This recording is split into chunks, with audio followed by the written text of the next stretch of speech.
ఏంటి నరేంద్ర విశేషాలు? చాలా రోజులైంది వీడియో చేసి. ఏ టాపిక్ మీద చేద్దాం? టాపిక్ అంటే ఇన్స్టాగ్రామ్లో ఒకటే గోల. స్వాతంత్రం అనేది నేతాజీ వల్ల వచ్చిందని కొంతమంది, గాంధీజీ వల్ల వచ్చిందని కొంతమంది. ఈ ప్రశ్నకి నువ్వైతే సమాధానం చెప్తావు? స్వాతంత్రం గాంధీ గారి వల్ల వచ్చిందా, నేతాజీ గారి వల్ల వచ్చింది? అవును. ఇండియా అనే ఒక అందమైన ఇల్లు, దాన్ని బ్రిటిష్ అనే ఒక బోగ్గాడు ఆక్రమించాడు. మళ్ళీ ఆ ఇంట్లోనే ఒక పెద్ద కుటుంబం కాబట్టి అందులో ఉన్న మనుషుల్ని పనులుగా పెట్టుకున్నాడు. దీన్ని సహించలేక పెద్ద కొడుకు అయిన గాంధీ గారు ఇంటి ముందు టెంట్ వేసి నిరాహార దీక్ష చేస్తున్నాడు. చిన్న కొడుకు మిగతా ఊళ్ళో కొంతమందిని తీసుకుని బ్రిటిష్ వాడి మీద దాడి చేస్తున్నాడు. పెద్ద మనుషుల దగ్గరికి వెళ్ళి, అంటే జర్మనీ ఇలాంటి దేశాల దగ్గరికి వెళ్ళి బ్రిటిష్ మీద ఒత్తిడి చేస్తున్నాడు. కొంతకాలానికి ఏమైనా బ్రిటిష్ వాళ్ళు ఇండియా వదిలి వెళ్ళిపోయారు. నిరాహార దీక్ష చేసిన వల్ల స్వాతంత్రం వచ్చిందా, దాడులు చేసిన వల్ల వచ్చిందా అనేది మనం ఆలోచించుకుంటే సరిపోతుంది. నాకు తెలిసినంతవరకు ఖచ్చితంగా ఇబ్బంది అయితే నేతాజీ వల్ల వచ్చింది. ఆ టైంకి నేతాజీ గారు బ్రతకుండా పోవడం వల్ల కూడా గాంధీజీ గారికి పేరు వచ్చింది. నేతాజీ గారు 1945లో చనిపోయారు, స్వాతంత్రం రావడానికి 2 సంవత్సరాల ముందు.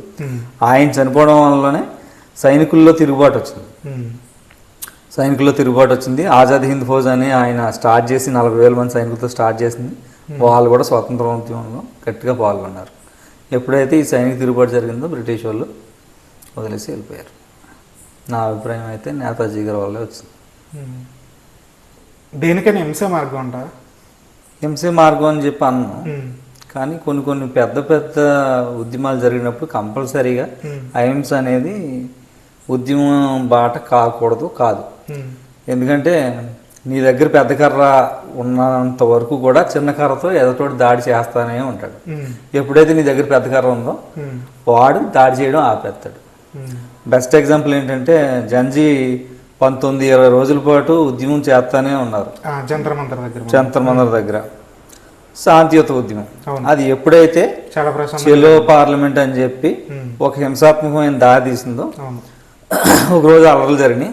2 రోజుల తర్వాత ఈ అల్లర్లు మళ్ళీ తీవ్రం అవుతాయేమో అని చెప్పి చిన్న సందేహంతో ఎందుకు వచ్చిన గొడవ అని చెప్పి బీజేపీ గవర్నమెంట్ ధర్మేంద్ర ప్రధాన్తో రాజీనామా చేసింది. కాబట్టి ఖచ్చితంగా ఏదైనా తీవ్రమైన ఉద్యమం అనేది హింసారూపం దాల్చిన తర్వాతే దాని రిజల్ట్ అటా ఇటా అనేది తేలిపోతుంది, సఫలమా విఫలమా.